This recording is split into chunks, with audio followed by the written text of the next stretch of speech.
Hello, GOLD participants from around the world. I'm Fiona Lang-Sharp, IBCLC Public Relations Manager and MC for GOLD Learning. I'm sitting down today and chatting with Robin Grille, and he will be speaking at our upcoming GOLD Perinatal Online Conference. His presentation is titled, How Childhood Experiences Affect Mothering Behavior and How Practitioners Can Help. Welcome, Robin. It's great to have you here today. It's so good to be with you. I'm excited about the conference and thank you for the opportunity. Well, we're definitely very excited to have you back again here at Gold. And so, for those who are listening in today, I'd love it, Robin, if you could just briefly introduce yourself again and also tell our delegates who are listening in why you wanted to speak about this particular subject. Okay, so Robin Grille here, and I am a psychologist and writer and living in Sydney, Australia. And you may be perhaps familiar with my two books, Parenting for a Peaceful World and Heart to Heart Parenting, which led to a lot of speaking engagements. I like to run workshops for mums and dads, and I focus on a whole range of very key formative developmental um, stages of childhood, all the way from gestation, life in utero through birth, perinatal stage, of course, which this conference will be about, then the attachment stage, and thereafter there are more some different developmental dramas that unfold in the toddler stage, um, primary school, and adolescence. And so I work a lot with parents and practitioners around not just what the children's needs are, and the very different developmental needs that pertain to each of these stages, but also what the process is for parents at the cold phase, and the way that our kids not just press our buttons, but really they grow us up. They provoke us to open up and open our hearts a lot, and I'm particularly interested in how a lot of the issues from our own childhood tend to come to the surface when we become parents, and in a way that sometimes really helps us to be parents, but sometimes um, those feelings from our own early childhood can perhaps get in the way. And to understand how that process works is it gives us as practitioners a very powerful and very deep way to address parents in whatever difficulties they encounter, and very powerful ways to help when we include the childhood history of the parent and not just the helpful information for the present moment. That's amazing, Robin. I'm just sitting here absorbing all of what you're saying and thinking about life myself and my experiences as a mother and how I've been impacted in different ways. And of course, we all grow from, well, we do grow from our experiences in different ways. But it's wonderful that this has become or is becoming part of what we should know as practitioners. And that's, to me, is very exciting because it just takes it to a whole new level of understanding different behaviors in our mothers and ultimately supporting them, on their journeys. I would love to know, Robin, about your experiences in doing this type of training with others, what you've seen, what has been the most significant part of what you've seen, and perhaps some of the changes that have been involved. What are the outcomes that you're starting to see when you see this put into practice? Well, I guess just quickly, the first thing I want to say is that this is not being put into practice anywhere near enough, which is why I like to do this kind of presentation, um, because it is whenever we're working with parents, with mothers or fathers, this is the elephant in the room. The parent's own childhood. It is a very ongoing driver of parents' choices and behaviors, and that's not a problem. Once we, in fact, it's a real benefit. Once we just make that story conscious, and once we start to bring it into the dialogue and to include it, because there's no way to we aren't going to be able to brush this under the carpet. Um, the parent's childhood is very present in the room. Um, so there's not enough attention being given to this.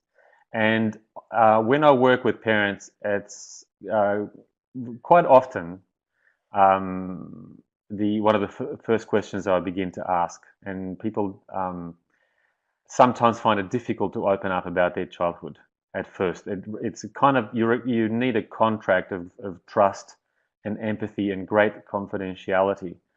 After the first potential hurdle, um, then it goes in reverse. People just love to open up about their own childhood experience, the beautiful and the painful, and it starts to inform their parenting choices in a most wonderful way. Particularly when we think in terms of how simple it can be to provide a little bit of a healing experience for parents when the stuff that comes up for them is about a painful memory of childhood. This is very, very, very transformative work.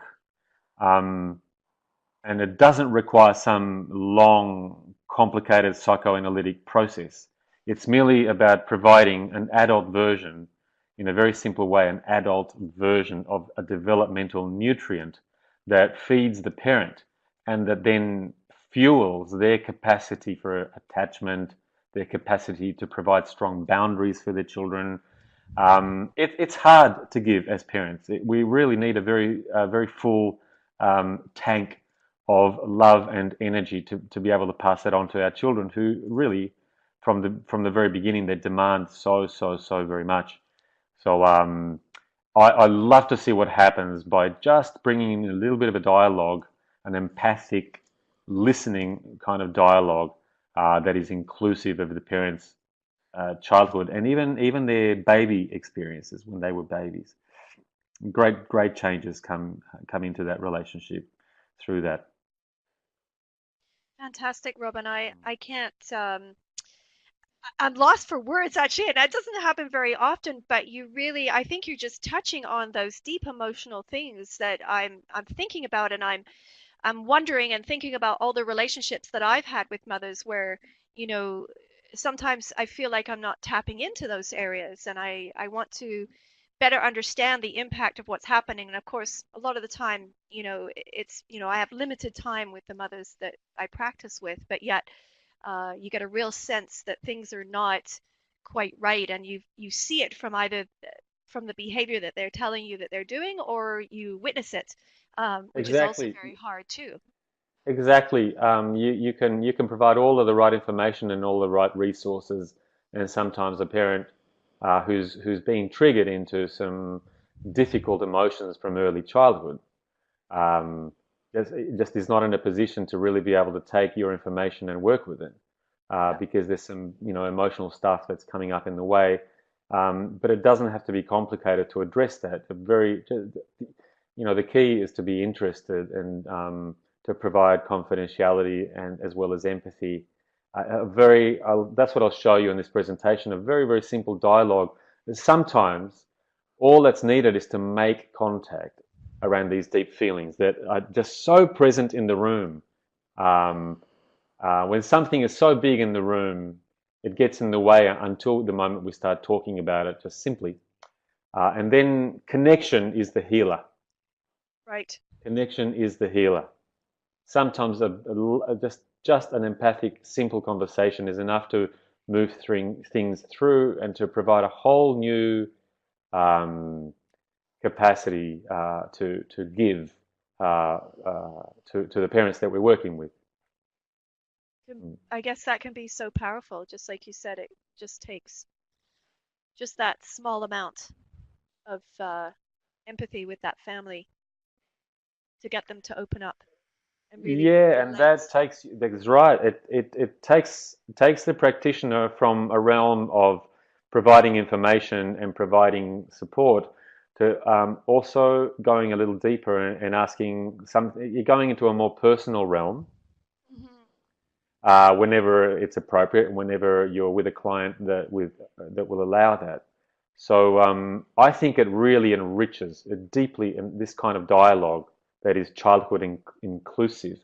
It Right. deeply enriches the quality of the relationship that you have with the people that you work with. It doesn't necessarily need to take a lot more time. You can touch upon this if you have 10 minutes with somebody. Right. Wow. So that's what I want to be talking about in the That's presentation. exciting. Yeah. To me, that's just exciting. It's great to have those tools where you feel like you are making an impact because time is very valuable to so many of us. And I know sometimes it's an excuse, Robin, too. I don't have time to get into that. I don't have. So I appreciate you throwing that out there because I know that that will be something that will likely impact many practitioners as they're listening into you. Well, I would love to talk to you, for the rest of the day, but I know you have things to do, and I'm looking forward to having everyone come and listen to you here at Gold Perinatal. But lastly, before I let you go, perhaps you could just share with our delegates what you're most excited about, perhaps sharing with them and what they'll be learning for you. Well, it's because I really love to see what happens when I'm working with parents individually and or in a group. Mhm. I love to see just the beautiful intimacy and the healing that comes out of just sharing a little bit about our own childhoods, and what's really magical to see that then how that conversation and that healing dialogue translates to a change in the behavior of the parent towards their child, Mhm. and a lasting change. It improves the when parents feel attached to other adults, right? There's that lovely connection of an emotionally authentic dialogue.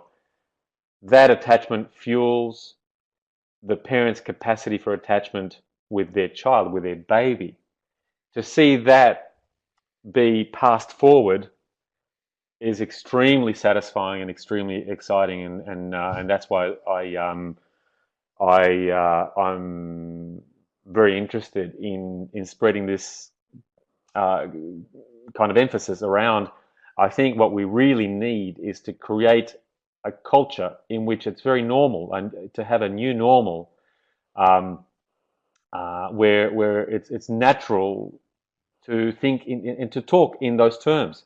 When I'm having a lot of difficulty as a parent, it should be automatic that I find somebody that I trust to sit with and to say, geez, I wonder what was going on for me when I was the same age as my child. And I wonder what I would have needed differently. And I wonder, what I can have right now to make my heart feel better, um, and so that I can move forward. That's called, for me, I call that renewal. And imagine if we have a culture where that's normal in terms of our dialogue with our friends as well as the people that we turn to as professionals. That happens. There are a lot of subcultures where people do that quite naturally, Right. and there's no reason at all why we can't have that all over the world. Uh, not publicly, privately. These are tender conversations to have. We need to make them safe first, to create a safe environment with people that you trust, not with absolutely anybody, not with strangers. But it's a necessary level of dialogue that is life changing, and we all have a deservingness of being touched at that level. So yeah, that's what I'm going for. Well, that's fantastic. Thank you so much, Robin, for sharing that with us. And I know for myself, I'm very excited about listening to your full presentation, but it has been just a pleasure chatting with you today and hearing more of your thoughts in this area. So thank you to our listening audience for being with us here today. I've been sitting and chatting with Robin Grille. His presentation coming up at our Gold Perinatal Online Conference starts on October 11th. His presentation, How Childhood Experiences Affect Mothering Behavior and How Practitioners Can Help. Thank you again, Robin, for being with us here today. Wonderful. I'm looking forward to it all. And thank you to our listening audience. We hope to have you back soon. Bye bye for now.